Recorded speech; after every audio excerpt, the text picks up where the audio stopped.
Tuhan, terima kasih buat siang hari ini Tuhan. Dalam kehidupan kami Engkau selalu menyertai kami Tuhan. Memang banyak hal yang tidak kami mengerti, kenapa harus terjadi, kenapa harus kami mengalami ini Tuhan. Banyak hal yang belum kami tahu apa rencanamu dalam kehidupan kami.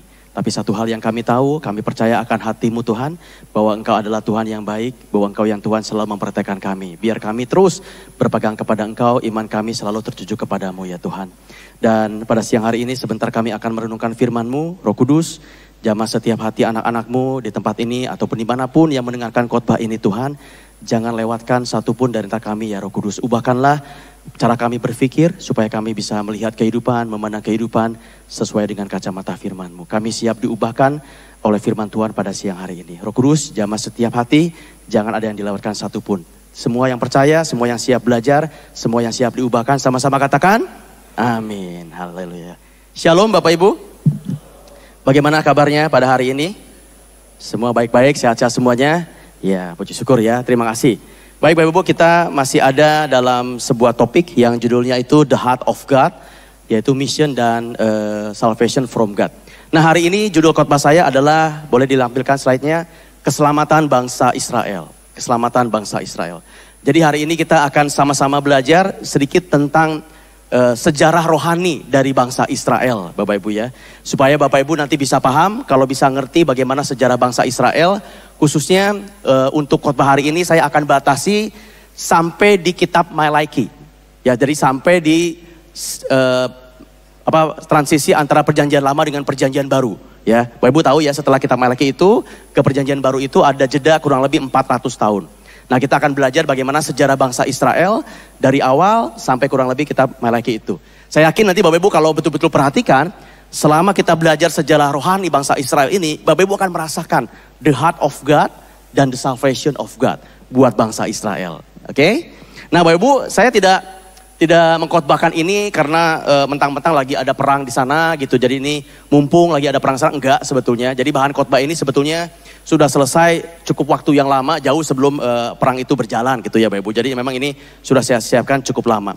Bapak Ibu, saya yakin banget kalau Bapak Ibu banyak di antara kita mungkin Bapak Ibu belum tahu secara detail bagaimana sesungguhnya sejarah bangsa Israel. Dari awal sampai kitab Malaiki itu sebetulnya sejarahnya bagaimana.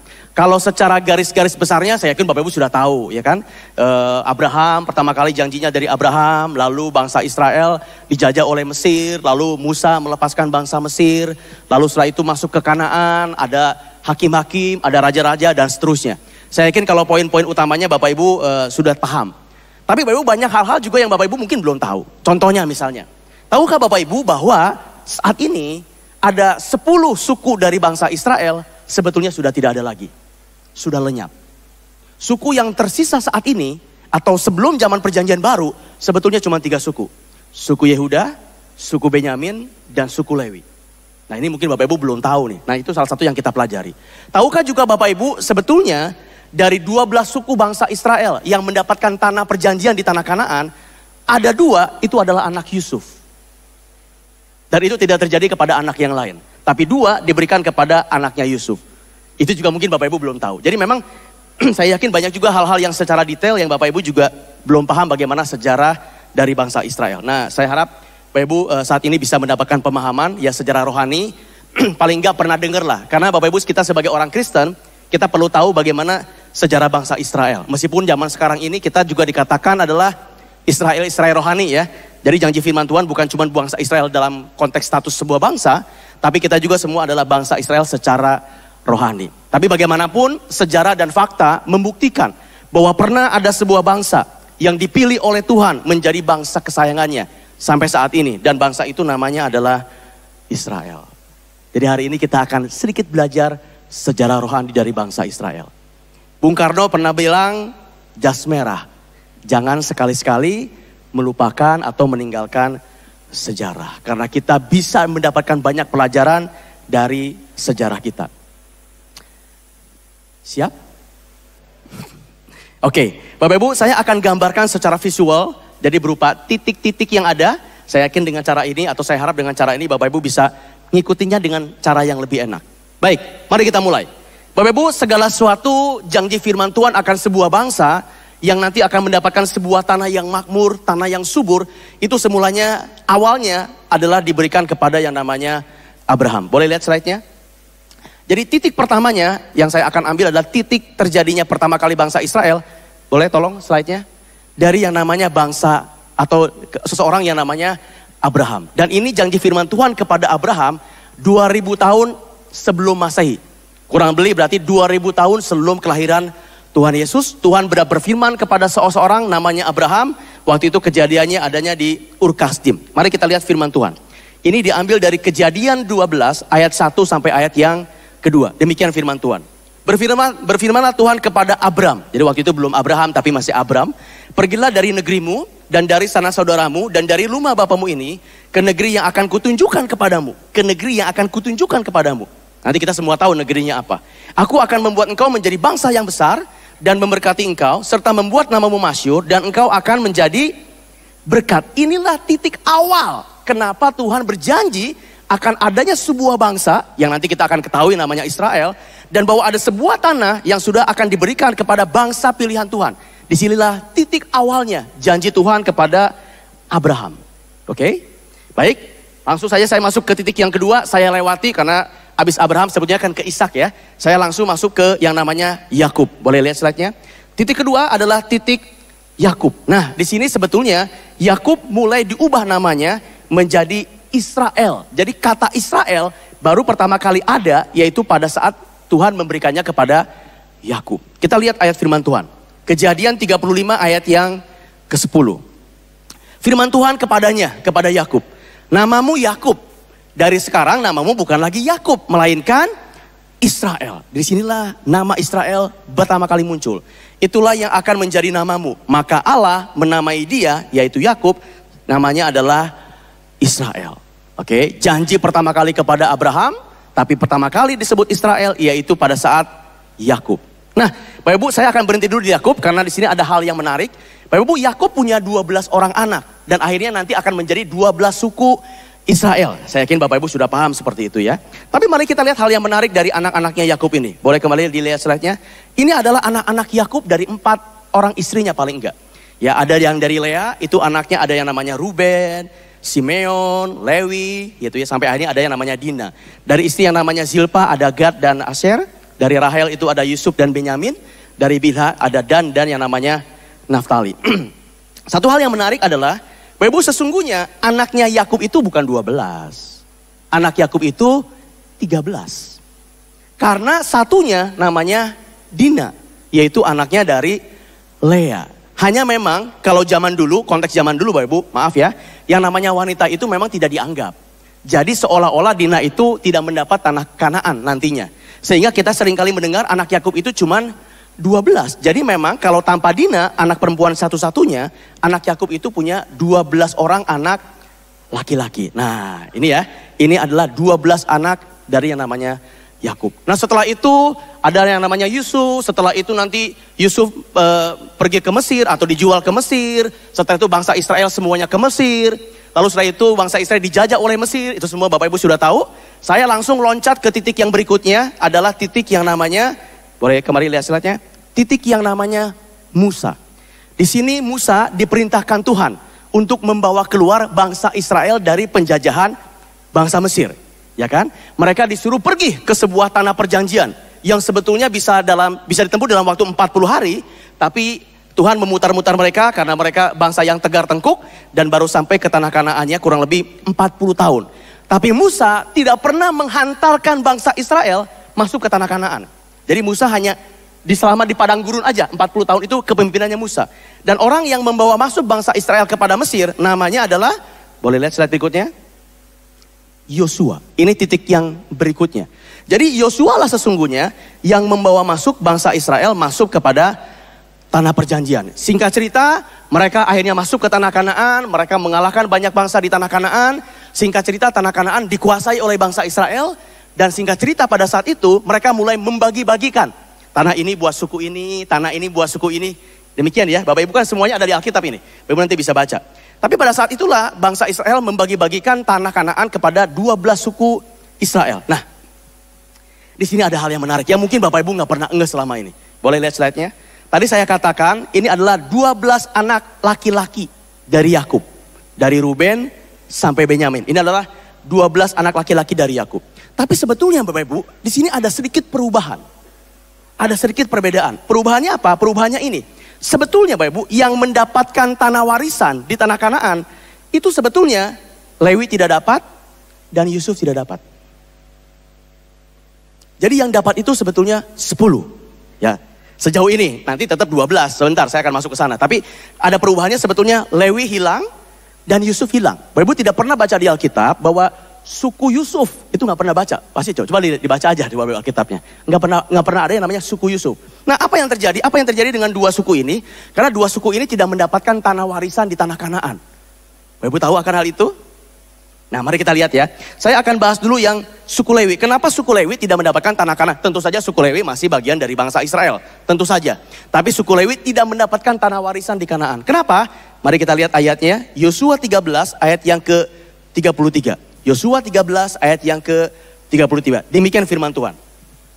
Tetapi kepada suku Lewi, Musa tidak memberikan milik pusaka. Jadi gak kebagian tanah suku Lewi itu. Tuhan Allah Israel, dialah yang menjadi milik pusaka mereka, suku Lewi. Seperti yang dijanjikannya kepada suku Lewi. Jadi memang suku Lewi tidak mendapatkan tanah warisan. Artinya dia nggak punya tanah di mana mereka bisa menggarap, bercocok tanam, segala macam. Sehingga mereka tidak mendapatkan income atau tidak mendapatkan sesuatu untuk kehidupan mereka itu dari tanahnya. Enggak. Mereka hanya mendapatkan income atau mereka bertahan hidup dengan pemberian dari suku-suku yang lainnya. Kenapa? Karena suku Lewi diperuntukkan untuk melayani Tuhan. Itu kenapa sebabnya suku Lewi tidak mendapatkan tanah warisan di yang namanya tanah Kanaan. Oke? Lalu kenapa Yusuf dihilangkan? Sebetulnya tidak dihilangkan Bapak Ibu. Yusuf tidak dihilangkan. Cuman yang menjadi 12 suku Israel itu bukan Yusuf, tapi anak dari Yusuf. Kenapa begitu? Karena ada sebuah peristiwa yang sebentar nanti kita akan baca. Ada sebuah peristiwa di mana Yakub memberkati langsung anaknya Yusuf. Memberkati langsung dua anak Yusuf. Namanya itu Manase dan Efraim. Itu tidak terjadi kepada anak Yakub yang lain. Tidak pernah terjadi. Jadi Yakub memberkati cucunya langsung. Yaitu anaknya Yusuf. Oleh sebab itu Yusuf quote unquote hilang. Digantikan oleh dua orang anaknya. Coba mari kita lihat ayatnya. Biar Bapak Ibu tahu semuanya ada di Alkitab. Kejadian 48 ayat yang ke-9 dan ayat yang ke-8. Demikian firman Tuhan. Ketika Israel, Yakub melihat anak Yusuf itu, bertanyalah dia, siapakah ini? Jawab Yusuf kepada ayahnya, inilah anak-anakku yang telah diberikan Allah kepadaku di sini, di Mesir. Maka kata Yakub, dekatkanlah mereka kepadaku supaya ku berkati mereka. Mereka di sini siapa? Manase dan Efraim. Itu sebab Yusuf hilang digantikan oleh kedua anak dari Yusuf. Jadi kalau saya gambarkan kurang lebih seperti ini. Boleh lagi slide-nya? Jadi awal-awal ada 12, lalu ada perubahan, Lewi hilang, Yusuf hilang, ya sehingga totalnya tinggal 10 suku, ya kan? Karena 12 kurang 2 kan totalnya 10 ya, di luar dari Lewi dan di luar dari Yusuf. Tapi tadi ada peristiwa yang menarik, ada dua anak Yusuf yang langsung diberkati oleh Yakub, namanya Efraim dan Manase.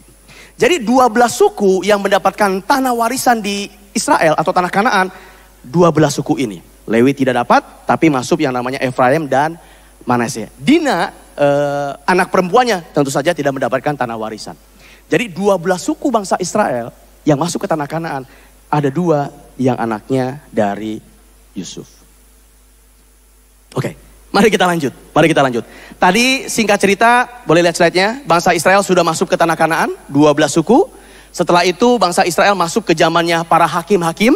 Ya, beberapa tokoh dari hakim-hakim yang terkenal, ada yang namanya Otnil, ada yang namanya Deborah, ada yang namanya Gideon, ada yang namanya Yefta, ada yang namanya Simeon. Ini semua hakim-hakim pada zaman bangsa Israel di tanah Kanaan. Waktu itu mereka belum punya raja. Justru pada saat zaman hakim-hakim inilah mereka menuntut raja kepada Tuhan. Tuhan, kami juga pengen dong seorang raja, karena bangsa-bangsa di sekitar kami semuanya punya raja nih. Masa kita nggak punya raja? Gitu. Mereka menuntut Tuhan dengan waktu yang mereka inginkan. Sebetulnya Tuhan sudah berjanji akan memberikan raja. Tapi sebenarnya belum waktunya. Cuman karena bangsa Israel ngotot, pengen ada raja, ya akhirnya dipilihlah seorang raja namanya Saul. Oke, kita lihat sedikit, boleh lihat slide-nya. Jadi habis dari zaman hakim-hakim, masuklah ke zaman raja-raja. Paling tidak ada 3 raja utama dulu di sini, yaitu Saul, Daud, dan Salomo. Ini paling tidak perjalanan bangsa Israel. Yang saya sebut namanya babak pertama. Dari zaman Abraham sampai masuk ke tanah Kanaan, sampai masuk ke zamannya raja-raja. Kita berhenti dulu di sini ya, sampai raja yang namanya Salomo. Karena nanti setelah Salomo itu pun banyak hal yang menarik yang sebentar kita akan masuk. Tapi ini kita babak pertama selesai. Gimana? So far. Mulai agak pening? Enggak ya? Palingnya mulai justru malah ngerti. Oh gitu ya. Oke, semoga Bapak Ibu penasaran. Setelah itu gimana nih? Karena kan dengar-dengar bangsa Israel pecah tah. Bangsa Israel pecah lalu dibuang, dijajah. Itu gimana tuh ceritanya? Sabar, sebelum kita masuk ke sana, saya mau stop dulu di babak pertama ini. Dan saya akan memberikan dulu pelajaran rohani. Supaya ini gak cuma pelajaran sejarah Bapak Ibu ya. Supaya kita bisa mendapatkan apa nilai-nilai rohani dari kisah bangsa Israel ini. Mari kita stop dulu di sini, di babak pertama, boleh lihat slide-nya. Saya akan masuk dulu ke beberapa pelajaran rohani. Yang pertama pelajaran rohaninya adalah Tuhan pasti menepati janjinya. Pasti Bapak Ibu. Kalau Tuhan sudah berfirman, itu pasti akan tergenapi. Memang kita manusia seolah-olah kita berpikir, wah kayaknya mustahil deh itu terjadi. Wah kayaknya Tuhan gak nolong deh. Wah kayaknya begini deh. Enggak Bapak Ibu, itu menurut kita. Tapi yakinlah kalau Tuhan sudah berfirman, pasti itu terjadi. Coba beberapa contoh ya Bapak Ibu, beberapa contoh nih. Kalau ini kan saya ngomongnya cuma poin-poin besar ya. Yusuf begini, Musa begini. Tapi coba Bapak Ibu, kalau Anda baca secara detail di Alkitab, itu banyak hal-hal yang kesannya itu kayaknya kebetulan gitu. Contoh ya, misalkan Yusuf. Yusuf Bapak Ibu tahu dimusuhi oleh teman-teman saudara-saudaranya. Ya karena dia kayaknya menganggap paling hebat gitu. Lalu oleh saudara-saudaranya dimasukkan ke sumur. Masih ingat cerita itu? Tiba-tiba kebetulan, kok bisa kebetulan gitu ya. Ada orang Midian lewat. Adik kakaknya bilang gini, udah kita jual aja si Yusuf supaya lumayan kita dapat duit gitu. Kok bisa-bisanya kebetulan waktu itu ada orang Midian dan orang Midiannya menuju Mesir. Wah, kebetulan kayaknya. Oke, yang kedua Musa. Baru waktu Musa lahir, itu yang namanya Firaun itu memberikan perintah di seluruh bangsa Israel bahwa yang namanya bangsa Israel, anak laki-laki di bawah 1 tahun atau 2 tahun semuanya harus dimati, harus dibunuh. Bayi-bayi laki-laki harus dibunuh. Kenapa? Karena mereka ketakutan. Ini bangsa Israel makin lama makin banyak jumlahnya, mereka ketakutan. Ya, jadi ada titah semuanya harus dibunuh. Bapak Ibu, mamanya Musa membawa Musa ke dalam sebuah keranjang. Kok bisa-bisanya gitu loh. Kebetulan putih Firaun sedang mandi di Sungai Nil. Dia bawa Musa pakai keranjang lalu dialirkan, didorong gitu dari Sungai Nil. Kok bisa-bisanya sampai ke putih Firaun? Bapak Ibu tahu Sungai Nil segede apa? Pernah ke sana? Belum, saya juga belum. Cuman katanya sih gede. Betul loh Ibu. Gede banget, sungainya luas banget. Ya kok bisa-bisanya gitu loh. Keranjang Ibu di Sungai Nil yang besar. Kok bisa-bisanya melewati putih Firaun. Dan sama Firaun, putih Firaun diambil dan akhirnya jadi anak. Kebetulan. Kita bilang kebetulan. Tapi tidak kebetulan di mata Tuhan. Semua harus terjadi. Kenapa? Karena firman Tuhan harus digenapi. Tuhan, apa yang difirmankan oleh Tuhan tidak pernah tidak tergenapi. Mari kita baca ayatnya, biar Bapak Ibu lebih firm. Bilangan 23 ayat yang ke-19. Demikian firman Tuhan. Allah bukanlah manusia sehingga ia berdusta. Bukan anak manusia sehingga ia menyesal. Masakan dia berfirman dan tidak melakukannya? Atau berbicara dan tidak menepatinya? Janji Tuhan tidak pernah gagal. Pelajaran yang pertama. Pelajaran yang kedua. Tidak selalu mudah. Tapi Tuhan selalu menyertai. Amin Bapak Ibu. Tidak selalu. Kita tahu bagaimana kisahnya bukan? Ya kan? Bangsa Israel mengalami kelaparan. Makanya Yakub bilang gini kepada anak. Pergi ke Mesir. Karena di sana banyak gandum. Pergi minta makanan. Kalau enggak kita mati. Ya kok bisa-bisanya Yusuf jadi PM di sana. Perdana Menteri. Dan akhirnya bangsa Israel terselamatkan dengan gandum-gandum yang ada. Tidak mudah. Mereka mengalami kelaparan. Lalu setelah itu mereka ada di Mesir, mereka dijajah oleh bangsa Mesir. Begitu kejam, sehingga mereka nangis, mereka minta pertolongan dari Tuhan. Tidak mudah apa yang mereka alami bukan? Setelah itu mereka harus pergi ke padang gurun, menuju tanah Kanaan. Harusnya bisa 40 hari, tapi mereka mengalaminya 40 hari. Tidak pernah mudah Bapak Ibu, tidak pernah mudah. Tapi percayalah satu hal, boleh lihat lagi slide-nya. Memang tidak selalu mudah, tapi percayalah Tuhan selalu menyertai. Hei, kita adalah Israel rohani. Kita pun sering mengalami kehidupan yang tidak mudah bukan? Saya nggak tahu Bapak Ibu saat ini menghadapi masalah apa, tantangan apa. Tidak mudah. Tapi percaya, sebagaimana Tuhan selalu menyertai bangsa Israel, Tuhan pun akan menyertai kita. Amin. Saya doang yang cukup bersemangat atau Bapak Ibu sosok-sosok aja. Kita lihat firman Tuhan yang menunjukkan bahwa Tuhan selalu menyertai. Boleh lihat slide-nya? Yesaya 43, 1-2. Demikian firman Tuhan. Tetapi sekarang beginilah firman Tuhan yang menciptakan engkau, hai Yakub, yang membentuk engkau, hai Israel. Janganlah takut, sebab aku telah menebus engkau. Aku telah memanggil engkau dengan namamu. Engkau ini kepunyaanku. Wah, engkau ini kepunyaanku. Ganti engkau dengan nama kita. Andi itu kepunyaan Tuhan. Apabila engkau menyeberang melalui air, aku akan menyertai engkau. Atau melalui sungai-sungai, engkau tidak akan dihanyutkan. Apabila engkau berjalan melalui api, engkau tidak akan dihanguskan. Dan nyala api tidak akan membakar engkau. Memang tidak selalu mudah, tapi Tuhan selalu menyertai. Pelajaran rohani yang ketiga. Tuhan selalu ingin menyelamatkan. Ibu, Tuhan selalu ingin menyelamatkan. Yes, Tuhan sangat tegas. Kalau bangsa Israel berdosa, dia menghukum dengan kasih. Selalu tegas, tapi di sisi lain Tuhan itu selalu ingin menyelamatkan gitu loh Bapak Ibu. Tak kala mereka sedang kelaparan, Tuhan ingin menyelamatkan. Dijadikanlah Yusuf seorang PM di Mesir dan mereka akhirnya mendapatkan makanan. Ketika bangsa Israel dijajah oleh Mesir, Tuhan rindu menyelamatkan. Makanya dia mengutus Musa bukan untuk membawa bangsa Israel keluar dari tanah Kanaan. Begitu ada di padang gurun, wah mereka ngomel-ngomel, kepanasan, kedinginan malam hari. Apa yang Tuhan lakukan? Memberikan tiang api dan tiang awan. Jadi Bapak Ibu, yang namanya Tuhan selalu ingin menyelamatkan. Selalu ingin menyelamatkan. Oke, kita lihat ayatnya yang menunjukkan bahwa Tuhan selalu ingin menyelamatkan. Boleh lihat slide-nya? Keluaran 18, 10-11. Demikian firman Tuhan. Kata Yitro, mertuanya Musa, orang luar ini ya, orang luar nih, orang Midian. Terpujilah Tuhan yang telah menyelamatkan kamu dari tangan orang Mesir dan dari tangan Firaun. Sekarang aku tahu, kata Yitro, bahwa Tuhannya Musa lebih besar daripada segala Allah. Karena ia telah menyelamatkan bangsa ini dari tangan orang Mesir. Karena memang orang-orang ini telah bertindak angkuh terhadap mereka. Wah, jadi orang luar aja bisa lihat bahwa memang Tuhan itu menyelamatkan bangsa Israel. Oke, itu pelajaran rohani dari babak yang pertama. Mari sekarang kita masuk ke babak yang kedua. Nah, di sini mulai menarik, di sini mulai agak rumit. Kalau sampai yang tadi mungkin Bapak Ibu udah agak kebayang sih. Oke, masuk ke Mesir, lalu masuk ke tanah Kanaan, lalu ada zaman hakim-hakim, ada zaman raja-raja. Oke. Nah, tapi setelah Salomo ini menjadi lebih rumit. Mari kita lihat slide-nya.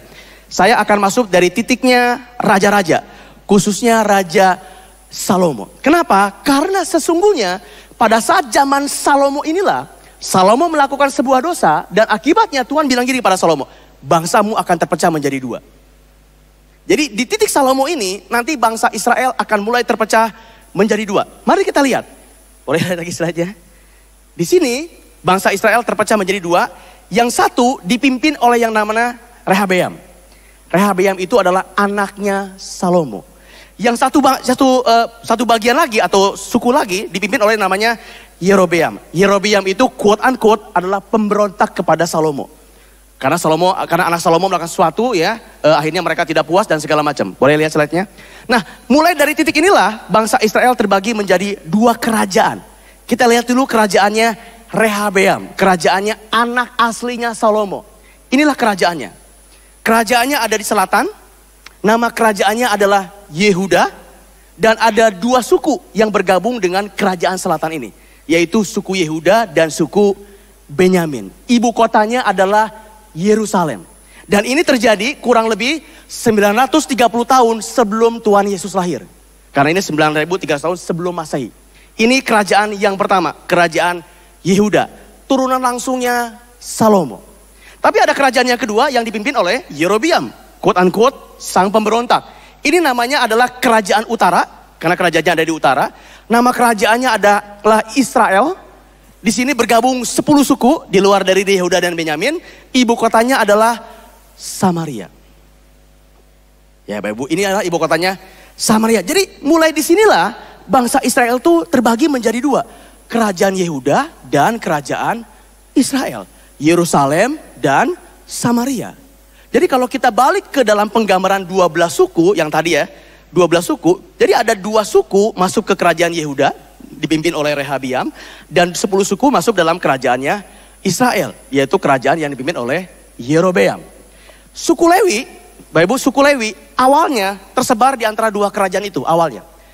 Tapi nggak lama suku Lewi akhirnya masuk ke kerajaan Yehuda. Jadi sebetulnya nanti kerajaan Yehuda itu ada 3 suku. Suku Yehuda, suku Benyamin, dan suku Lewi. Kenapa begitu? Karena suku Lewi nggak bisa lagi menjalankan tugasnya di Israel. Kenapa? Karena bangsa Israel itu mulai menyembah Baal, menyembah berhala. Mereka tidak lagi menyembah Yahweh, Tuhannya Raja Israel, Tuhannya Israel. Mereka mulai menyembah para Baal. Sehingga quote unquote orang Lewi ini nggak punya kerjaan kalau di kerajaan Israel. Akibatnya mereka balik lagi kepada Yehuda karena mereka ingin menyembah Tuhan yang benar. Jadi ujung-ujungnya nanti hanya ada 3 suku saja. Yehuda, Benyamin, dan Lewi di kerajaan Yehuda. Yang ibu kotanya adalah Yerusalem. Oke, mari kita lanjut. Saya akan mulai dulu, ini beberapa raja yang terkenal dari masing-masing kerajaan. Kalau di kerajaan selatan atau kerajaan Yehuda, beberapa raja yang terkenal antara lain Yosafat. Pernah baca di Alkitab? Hizkia, Yosia. Kalau raja-raja Israel itu ada Ahab, ada Yehu, ada yang namanya Yoas. Oke, itu beberapa raja yang terkenal di masing-masing kerajaan. Nah, mari sekarang kita bahas dulu Yerobeam. Kerajaan utara, suku atau bangsa Israel, 10 suku. Apa yang terjadi? Bapak Ibu, pada saat zaman ini, ya pada saat zaman kerajaan, ada sebuah bangsa yang berkuasa waktu itu.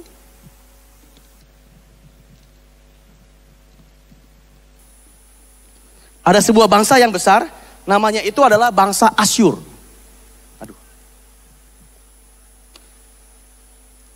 Nama bangsanya itu adalah bangsa Asyur. Nah, ini adalah bangsa yang besar, bangsa yang berkuasa, yang punya tentara yang sangat hebat, itu namanya bangsa Asyur. Nah, Bapak yang namanya kerajaan Israel, 10 suku diserang oleh yang namanya bangsa Asyur. Dan mereka akhirnya dijajah oleh bangsa Asyur. Boleh lihat kembali slide-nya? Nah, Bapak, di sini yang namanya kerajaan Israel, 10 suku diserang dan dijajah oleh kerajaan Asyur. Ada 3 raja Asyur atau 3 kali penyerangan dari raja Asyur kepada kerajaan Israel, yaitu Raja Pul, Raja Piklat, dan Raja Sargon II. Mari saya tunjukkan lewat ayatnya. Bapak Ibu, ini ya. 2 Raja-Raja 15 ayat yang ke-19. Demikian firman Tuhan. Pul, raja Asyur, datang menyerang negeri itu, kerajaan Israel. Lalu Menahem memberi 1000 talenta perak kepada Pul supaya dibantunya dia mengkokohkan kerajaan itu di tangannya. Ini penyerangan yang pertama oleh Raja Pul, Raja Asyur. Penyerangan yang kedua, 2 Raja-Raja 15 ayat yang ke-29. Demikian firman Tuhan. Pada zaman Pekah, Raja Israel, ingat 10 suku. Datanglah Tilgat, Raja Asyur, direbutnya lah Ion, Abel, Bet-Maka, Yanoa, Kedes, Hazor, Gilead, dan Galilea. Seluruh tanah Naftali, lalu diangkutnya lah penduduknya ke Asyur ke dalam pembuangan. Penyerangan kedua oleh Raja Tilgat. Penyerangan yang ketiga, 2 Raja-Raja 17 ayat yang ke-6.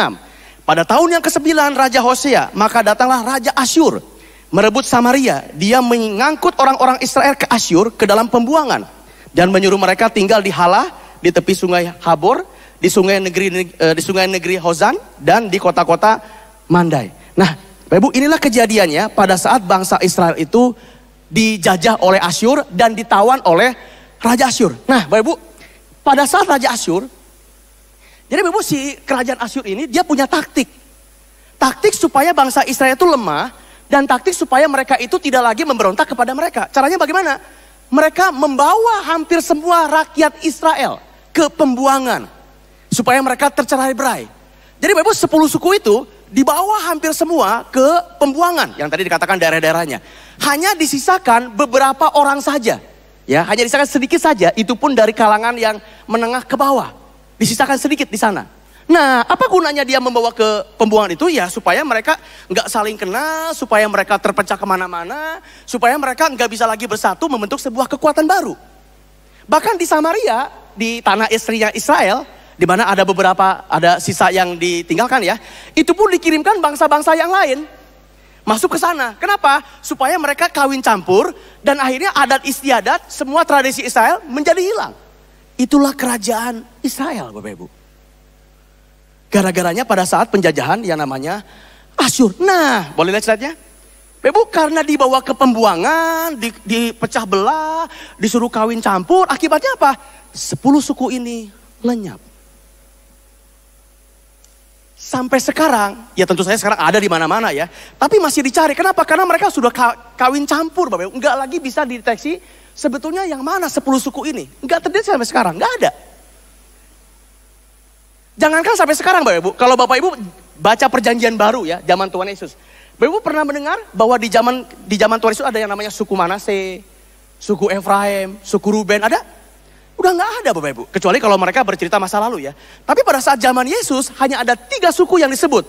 Yehuda, Benyamin, dan Lewi. Kenapa? 10 suku yang lain sudah hilang. Itu akibat bangsa Israel memberontak kepada Tuhan. Dalam hal ini dia memberontak kepada Salomo. Oke, mari sekarang kita masuk ke kerajaan yang kedua. Kerajaan Yehuda. Apa yang terjadi dengan kerajaan Yehuda? Oke, lihat lagi slide-nya. Bapak Ibu, pada saat itu, pada saat zaman Asyur, nah enggak lama Asyur itu makin lama makin melemah. Makin lama makin melemah dan pada saat itu muncullah sebuah bangsa yang besar namanya kerajaan Babel. Dan dia dikalahkan oleh kerajaan Babel. Salah satu raja yang paling terkenal waktu itu namanya Nebukadnezar. Itu adalah Raja Babel. Dan Asyur dilenyapkan, Asyur sudah dikalahkan. Nah, Raja Babel menyerang, bukan lagi menyerang Israel karena sudah tidak ada apa-apa di sana. Mereka menyerangnya adalah menyerang kerajaan Yehuda. Dan yang namanya Nebukadnezar menyerang 3 kali kepada bangsa Yehuda. Boleh lihat slide-nya? Ya, penyerangan pertama, penyerangan kedua, dan penyerangan ketiga. Ini terjadi kurang lebih 587 tahun sebelum Tuhan Yesus lahir. Karena sebelum Masehi. Nah, Bapak Ibu, itu adalah kerajaan yang namanya kerajaan Babel. Ini semua tercatat di 2 Tawari 36 ayat yang ke-5 sampai ayat yang ke-6. Demikian firman Tuhan. Yoyakim berumur 25 tahun pada saat ia menjadi raja. 11 tahun lamanya dia memerintah di Yerusalem, kerajaan Yehuda. Ia melakukan apa yang jahat di mata Tuhan Allahnya. Nebukadnezar, Raja Babel, maju melawan dia, membelenggunya dengan rantai tembaga dan membawanya ke Babel. Ini adalah penyerangan yang pertama. Bapak Ibu, di penyerangan yang pertama ini, kalau Bapak Ibu ingat kisah Daniel, Sadra, Mesa, Abednego, itu sebetulnya di penyerangan yang pertama. Jadi namanya Daniel dan kawan-kawan, mereka berasal dari kerajaan Yehuda. Dibawa ke Babel dan akhirnya Daniel dan Sadra, Mesa, Abednego, yang Bapak Ibu tahu bagaimana ceritanya, itu adalah penyerangan yang pertama dari Nebukadnezar. Tapi setelah itu Raja Yehuda yang berikutnya memberontak lagi, diserang lagi yang kedua, memberontak lagi, diserang lagi yang ketiga. Singkat cerita, Babel melakukan penyerangan 3 kali kepada bangsa Israel. Dan Bapak Ibu, sejarah mencatat begini. Setelah penyerangan Babel yang ketiga kali, yang namanya Yerusalem, kerajaan Yehuda, itu seperti kota mati karena sudah hancur sehancur-hancurnya. Sejarah mencatat demikian. Bahkan katanya begini, kalau ada orang yang lewat melihat Yerusalem, mereka nggak percaya kalau di sini pernah ada kehidupan. Mereka nggak percaya kalau di sini pernah ada kerajaan, bahkan pernah ada bait Allah yang dibangun oleh Salomo. Mereka nggak percaya. Kenapa? Karena bangunannya udah hancur, keadaannya tuh rata dengan tanah. Jadi demikian hancurnya yang namanya kerajaan Yehuda, gara-gara penyerangan dari yang namanya Babel. Oke, setelah itu nggak lama Babel mulai melemah. Muncullah sebuah kerajaan yang baru, namanya itu kerajaan Media Persia. Ini dikalahkan. Sekarang yang berkuasa adalah Media Persia. Nah, satu hal Bapak Ibu sebentar sebelum masuk ke sini ya. Nah, Babel pun menggunakan cara yang dilakukan oleh Raja Asyur. Mereka pun mengangkut orang-orang ke pembuangan, sama seperti Asyur. Makanya Daniel, Sadra, Mesa, Abednego kan diangkut ke pembuangan, oke? Tapi bedanya begini Bapak Ibu. Kalau Asyur itu pada saat bangsa Israel ada di sana itu diperlakukan dengan tidak baik. Tapi Raja Babel enggak. Jadi bangsa Yehuda yang dibawa ke pembuangan diperlakukan dengan sangat baik. mereka boleh berdagang, bahkan mereka boleh beribadah. Dilakukan sangat baik, sehingga bangsa Israel atau orang Yehuda yang ada di sana, itu kondisinya tuh baik. Bahkan mereka bisa bisnis, kondisinya bagus. Kebanyakan di antara mereka betah tinggal di Babel. Karena mereka boleh melakukan segala hal. Beda dengan kondisinya si Raja Asyur. Nah itu kondisinya di Babel ya. Tapi nggak lama kan dia dikalahkan nih. Muncul kerajaan yang baru, namanya Media Persia. Nah, Bapak Ibu, Media Persia lah penguasa daerahnya sekarang raja yang namanya, boleh lihat slide-nya sebentar? Boleh lihat slide-nya? Nah sekarang kita masuk ke kerajaan Persia, di mana dia mengalahkan yang namanya kerajaan Babel. Nah Bapak Ibu, pada saat zaman Raja Persia inilah, Raja Persia yang pertama namanya Raja Kores, mengizinkan bangsa Israel untuk pulang kembali ke Yerusalem. Untuk membangun tanah air mereka, bahkan untuk membangun bait Allah. Ini pada saat zaman Raja Media Persia yang pertama, namanya adalah Raja Kores. Tahu dari mana saya? Tercatat di Ezra 1 sampai yang ketiga. Mari kita baca. Pada tahun pertama zaman Kores, Raja Negeri Persia, Tuhan menggerakkan hati Kores, Raja Persia itu untuk menggenapkan firman yang diucapkan oleh Yeremia, sehingga disiarkan di seluruh kerajaan Kores secara lisan. Dan pengumuman ini, beginilah perintah Kores, Raja Persia. Segala kerajaan di bumi telah dikaruniakan kepadaku oleh Tuhan Allah semesta alam. Wah, semesta langit ya. Mereka nggak bilang Tuhannya orang Israel nih, tapi Tuhan semesta langit. Ia menugaskan aku untuk mendirikan rumah baginya di Yerusalem yang terletak di Yehuda. Jadi waktu itu Raja Kores mengizinkan, sok boleh, siapa yang mau pulang, boleh pulang. Bahkan kalau mau bangun bait Allah, sok silakan, bangun bait Allah, diizinkan. Karena Tuhan menggerakkan hati Raja Kores. Bukan cuma diizinkan Bapak Ibu, dikasih juga bekal-bekal. Karena memang baik tuh ya, quote unquote baik nih. Dikasih bekal-bekal, dikasih surat izin, supaya semuanya bisa berjalan dengan baik. Nah, Bapak Ibu, terjadilah pemulangan bangsa Israel, dalam ini adalah suku Yehuda, Benyamin dan Lewi, kembali ke Yerusalem. Untuk kembali membangun Yerusalem. Pemulangan yang pertama, boleh lihat slide-nya. Pemulangan yang pertama, kurang lebih orang yang pulang itu adalah 42.000 orang. Dipimpin oleh seseorang namanya Zerubabel. Dan ini terjadi kurang lebih 537 tahun sebelum Tuhan Yesus dilahirkan. Di sini bait Allah 2 mulai dibangun.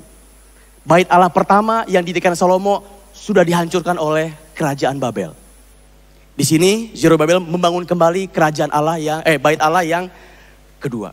Tidak mudah Bapak Ibu, karena banyak orang-orang yang masih ada di tanah Yerusalem yang gak diangkut ke pembuangan. Wah, mereka kan berontak ya. Lu siapa lu? Ngapain baru datang lagi? Segala macam ya. Tapi singkat cerita, akhirnya setelah kurang lebih 20 tahun, bait Allah selesai didirikan. Jadi bait Allah didirikan lagi. Bait Allah yang sama inilah yang terus sampai ada di zamannya Herodes pada saat Tuhan Yesus sudah lahir. Jadi ini bait Allah yang sama, Bapak Ibu. Bukan pada zaman PB, Perjanjian Baru, itu bukan bait Allahnya Salomo, bukan. Itu bait Allahnya yang dibangun oleh Zerubabel, bukan oleh Salomo. Karena Salomo sudah hancur oleh yang namanya Babel. Oke, itu pemulangan yang pertama. Nah, Bapak Ibu, terjadi beberapa kali pemulangan. Terjadi paling tidak 3 kali pemulangan bangsa Israel yang diizinkan oleh yang namanya Media Persia. Kurang lebih 80 tahun kemudian, Raja Persia yang kedua, sekarang bukan lagi Kores sudah mati, namanya itu adalah Raja Artasasta. Dia pun mengizinkan bangsa Israel untuk yang mau pulang, silahkan pulang. Oke, mari kita lihat ayatnya di Ezra 7. Ezra 7, 12 sampai yang ke-13. Demikian firman Tuhan. Artasasta, raja segala raja, kepada Ezra, iman dan ahli Taurat Allah semesta langit dan selanjutnya. Maka sekarang, olehku telah dikeluarkan perintah bahwa setiap orang di dalam kerajaanku yang termasuk orang Israel awam, atau para imamnya, atau orang-orang Lewi, dan yang rela pergi ke Yerusalem, boleh turut pergi dengan engkau. Jadi ini adalah pemulangan yang kedua yang dipimpin oleh Ezra. Tapi pemulangan yang kedua tidak banyak yang ikut, cuman 6.000 orang. Kembali, kenapa? Ya karena di sini mereka sudah senang. Mereka sudah bisa hidup dengan baik, mereka sudah makmur. Ketika disuruh pulang, istilahnya begini, ngapain balik lagi? Yerusalemnya lagi hancur, nanti di sana mau ngapain dan segala macam. Jadi memang nggak banyak yang tertarik untuk pulang kembali ke Yerusalem. Itu adalah pemulangan yang kedua. Dan ini terjadi kurang lebih 12 tahun Atau 80 tahun setelah pemulangan yang pertama. Oke, singkat cerita, terjadi lagi pemulangan yang ketiga. Ini masih diizinkan oleh Raja Artasasta. Nah, pemulangan yang ketiga itu terjadi pada saat, boleh lihat slide-nya? Dipimpin oleh Nehemia, itu terjadi kurang lebih 12 tahun setelah pemulangan yang pertama. Nah, jadi Bapak Ibu, kalau suku yang namanya suku Israel di bawah pembuangan oleh Asyur, mereka nggak pernah balik lagi, mereka hilang. Tapi suku Yehuda, ada 3 suku, meskipun mereka sudah dibawa ke pembuangan oleh Babel dan Media Persia, tapi mereka balik lagi. Mereka ada yang pulang ke Yerusalem. Dan bahkan mereka bisa mendirikan yang namanya Bait Allah yang kedua. Oke. Setelah ini, sebetulnya masa hening 400 tahun. Kalau di Alkitab kita, ini batasnya kitab Malaki. Setelah itu kalau kita buka Alkitab kita, sudah kitab yang namanya Matius. Tapi seri kita yang pertama ini, kita cukupkan sampai di sini dulu, Bapak Ibu ya. Tapi Bapak Ibu kegambar gitu, oh kurang lebih kisahnya seperti itu. Dan sebetulnya Bapak Ibu, pada saat zaman 400 tahun ini, Bapak Ibu pada saat zaman 400 tahun ini juga banyak peristiwa yang terjadi. Memang tidak ditulis di Alkitab, tapi banyak peristiwa yang terjadi. Bapak Ibu, makanya kalau Bapak Ibu baca perjanjian lama sampai kitab Malaki, begitu Bapak Ibu masuk ke Matius, perjanjian baru, tiba-tiba kita suka agak aneh. Kok ini nuansanya udah nuansa Romawi, terakhir itu masih Media Persia, kok tiba-tiba ada orang Saduki, kok tiba-tiba ada orang Farisi, yang sebelumnya nggak pernah tahu, gitu kan. Kok tiba-tiba cuma ada 3 suku yang lainnya kemana. Karena di 400 tahun ini banyak peristiwa yang terjadi Bapak Ibu. Salah satunya adalah, tidak lama kemudian, ada sebuah bangsa yang besar, namanya bangsa Yunani. Bangsa Yunani mengalahkan Media Persia. Rajanya adalah Alexander the Great. Oke? Enggak lama muncul lagi sebuah bangsa yang kuat lainnya, namanya bangsa Romawi. Dan bangsa Yunani dikalahkan oleh bangsa Romawi. Waktu kita baca PB, itu sudah Romawi yang berkuasa. Makanya ada Kaisar Agustinus, ya, ada Herodes, keturunan dari ini segala macam. Itu semuanya di bangsa Romawi. Dan itu terjadi sebetulnya di 400 tahun masa hening sebelum masuk ke perjanjian baru. Oke, coba saya selesaikan khotbah ini. Saya akan rangkum dengan sebuah perjalanannya dari awal sampai akhir. Harapannya bisa terbaca, tadi ibadah 1 sih terbaca, semoga ini juga terbaca. Inilah perjalanan bangsa Israel dari Abraham sampai masa hening sebelum 400 tahun itu. Boleh lihat slide-nya? Ini ada, ini ya, bangsa Yunani, bangsa Romawi, setelah itu kita masuk ke perjanjian baru.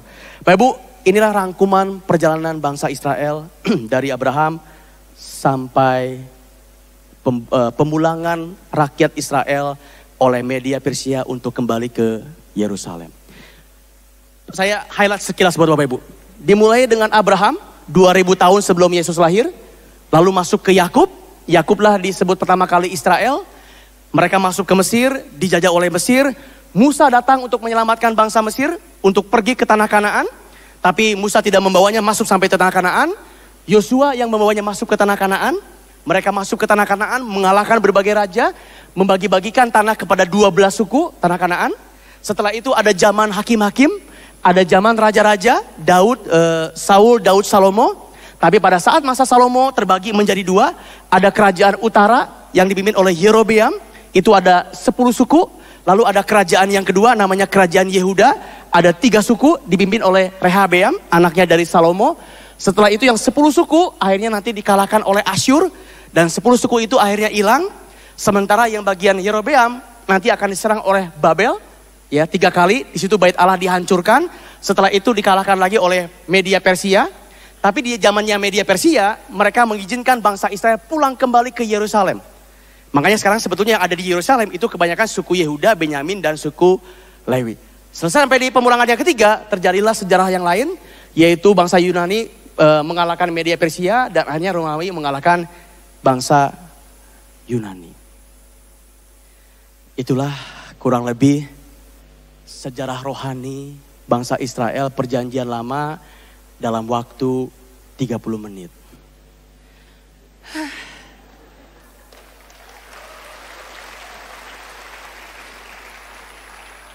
Tadi ada yang ngomong di ibadah satu. Enak kita mah tinggal dengerin aja. Tinggal dengerin kok Andi aja yang belajar. Ini gimana bikinnya kok Andi pusing ini. Kita mah tinggal duduk aja 13 menit. Oh gitu. Oh gitu. Ya Bapak Ibu kita semua punya bagian masing-masing ya. Ya mungkin ini bagian saya. Terima kasih Bapak Ibu terima kasih. Oke. Sebelum saya close. Bentar lagi saya selesai. Mari kita ambil kembali perjalanan rohani. Bapak Ibu coba perhatikan. Tema kita 3 bulan ini adalah The Heart of God. Hatinya Tuhan. Dan salvation by God, keselamatan oleh Tuhan. Boleh lihat slide-nya? Boleh lihat slide-nya? Bapak Ibu, coba bersama dengan saya, lihat slide-nya. Maaf ya, saya membelakang Bapak Ibu, maaf nih. Coba Anda lihat perjalanan bangsa Israel ini. Coba Anda lihat, dari Abraham sampai ke sini. Bapak Ibu bisa merasakan the heart of God? Bapak Ibu bisa merasakan bagaimana hatinya Tuhan kepada bangsa Israel? Bapak Ibu bisa merasakan bagaimana keselamatan bangsa Israel, keselamatan dari Tuhan kepada bangsa Israel? Can you feel it? Bapak Ibu bisa rasakan? Bapak kalau kita melihat seperti ini, kita bisa merasakan bagaimana Tuhan itu baik banget sama bangsa Israel. Bagaimana penyertaan Tuhan itu nyata banget buat bangsa Israel. Kita seringnya melihat cuma spot-spot sih. Wah cuma spotnya di sini, wah kayaknya bangsa Israel dijajah Mesir gak enak nih. Wah di sini di padang gurun 40 tahun, wah gak enak nih. Kita kadang-kadang cuma melihatnya spot begini sih. Tapi begitu kita ngelihat secara garis besar, secara overview besaran, kita baru amazed, kita baru bisa melihat, oh gila Tuhan benar-benar baik banget. Bapak Ibu, sama kayak hidup kita bukan? Kita seringkali merasa 15 Oktober hari ini banyak masalah. Besok 16 Oktober, aduh ini gimana, aduh ini gimana. 17 Oktober, aduh ini gimana. Ini wah kemarin susah, minggu lalu susah, 2 minggu lagi susah. Aduh gimana. Bapak Ibu kita seringkali ngeliatnya cuma spot-spot sih. Coba Anda lihat garis besar. Dari sejak lahir sampai sekarang. Bagaimana penyertaan Tuhan buat hidup kita. Pernah gak bersyukur untuk itu? Sesulit-sulitnya kita masih hidup. Loh, kok ketawa? Bener kan? Sesulit-sulitnya kita masih hidup. Oke, cepat saja. Mari saya tutup dengan 3 pelajaran rohani. Yang pertama, boleh lihat slide-nya? Tuhan tidak pernah kompromi dengan dosa. Ini nyata banget Bapak Ibu. Mari saya ajak Bapak Ibu membaca firman Tuhan. Nahum 1 ayat yang ketiga. Demikian firman Tuhan. Tuhan itu panjang sabar. Yes, amin. Tuhan itu besar kuasa. Tetapi dia tidak sesekali membebaskan hukuman orang yang berdosa. Dia berjalan dalam puting beliung dan badai dan awan adalah debu kakinya. Yes, Tuhan itu penuh kasih. Betul. Tapi Tuhan juga tegas. Dan dia tidak kompromi dengan dosa. Ini nyata banget kalau Bapak Ibu baca kitab raja-raja. Ada raja ini. Melakukan yang jahat di mata Tuhan. Tuhan hukum. Ada raja ini. Melakukan yang benar di mata Tuhan. Tuhan kasih kemenangan. Raja ini. Bapak Ibu, Tuhan itu tidak pernah kompromi dengan yang namanya dosa, tidak pernah kompromi. Dan ingat, kita adalah Israel rohani. Kita semua bangsa Israel secara rohani, bukan? Dan Tuhan gak pernah kompromi dengan dosa. Kita pun ya sama seperti orang Israel, sering melakukan dosa. Sebagaimana bangsa Israel membutuhkan juru selamat, kita pun butuh juru selamat. Ingat ya, Tuhan menjadikan juru selamat buat bangsa Israel. Dan itu digenapi oleh kelahiran Yesus sebagai juru selamatnya. Kita pun orang berdosa, dan kita pun dimiliki janji yang sama. Kita punya juru selamat yang namanya Tuhan Yesus. Yang kedua, boleh lihat slide-nya? Tuhan tetap menunjukkan kasih-Nya. Betul, Tuhan tidak kompromi dengan dosa, betul. Tapi di saat yang bersamaan, Tuhan itu sangat baik. Meskipun bangsa Israel berdosa, dia tetap pengen nolong. Kan kita udah baca tadi ceritanya. Tuhan tetap pengen nolong, tetap Tuhan akan membalut lukanya, Tuhan tetap akan memberikan pelindungan. Karena memang Tuhan itu tetap Maha Kasih. Coba kita lihat ayatnya. Hosea 6 ayat yang pertama, demikian firman Tuhan. Mari kita akan berbalik kepada Tuhan, sebab dialah yang telah menerkam dan yang akan menyembuhkan kita. Yang telah memukul dan yang akan membalut kita. Aduh Bapak Ibu, Tuhan itu penuh dengan kasih. Bangsa Israel melakukan dosa, dia janjikan seorang juru selamat kepada bangsa Israel. Ketika bangsa Israel sedang dijajah oleh Mesir, Tuhan kirimkan Musa untuk menolong mereka. Ketika bangsa Israel mau kelaparan, Tuhan kirimkan Yusuf untuk menolong mereka. Ketika mereka ada di padang gurun, kepanasan, kedinginan, Tuhan kirimkan tiang api dan tiang awan. Dan ketika mereka ada di Media Persia, mereka mau pulang, Tuhan gerakan hati Raja Kores, bukan? Membuatnya mereka bisa pulang kembali ke Yerusalem, beribadah kembali, bahkan membangun bait Allah. Aduh Tuhan, Tuhan itu gak pernah meninggalkan bangsa Israel. Dan Tuhan itu gak pernah ninggalin kita juga. Yang terakhir, perjalanan rohani yang terakhir adalah, boleh lihat slide-nya? Ujung-ujungnya, Tuhan turut bekerja dalam segala sesuatu. Saya akan kembali ke ayat ini, Bapak Ibu. Roma 8 ayat yang ke-28. Kita tahu sekarang bahwa Allah turut bekerja dalam segala sesuatu yang kita anggap kebetulan. Aduh, pas banget nih. Kok gue bisa pas banget ketemu sama lu? Kok bisa pas banget ditolongin sama ini? Bukan pas-pas, bukan kebetulan. Allah turut bekerja dalam segala sesuatu untuk mendatangkan kebaikan bagi mereka yang mengasihi Dia, yaitu bagi mereka yang terpanggil sesuai dengan rencana Allah. Bapak Ibu, ujung-ujungnya memang kita kembali ke ayat ini. Kita sudah melihat bagaimana perjalanan bangsa Israel. Mereka melewati bagian yang tidak enak. Tidak semuanya enak, tidak semuanya nyaman. Ya, terutama pada saat mereka berpaling kepada Tuhan, Tuhan menegur mereka meskipun ditegur dengan dasarnya kasih. Mari sekarang kita tarik peristiwa Israel ini kepada hidup kita secara pribadi. Kita adalah orang pilihan. Kita adalah bangsa Israel rohani. Tuhan yang sama. Tuhan yang mengasihi bangsa Israel. Tuhan yang tidak kompromi dengan dosa bagi bangsa Israel. Tuhan yang sama yang kita sembah pada zaman sekarang ini. Tuhan yang maha kudus. Tuhan yang maha baik. Tuhan yang maha kuasa. Tuhan yang disembah Abraham, Ishak dan Yakub. Itulah Tuhan yang sama yang kita sembah pada saat ini tahun 2023. Kalau kita bisa melihat bagaimana Tuhan bekerja buat bangsa Israel. Di mana Dia menunjukkan hatinya. Dan di mana Dia memberikan keselamatannya buat bangsa Israel. Hati yang sama, keselamatan yang sama. Diberikan juga kepada kita di tahun 2023 ini.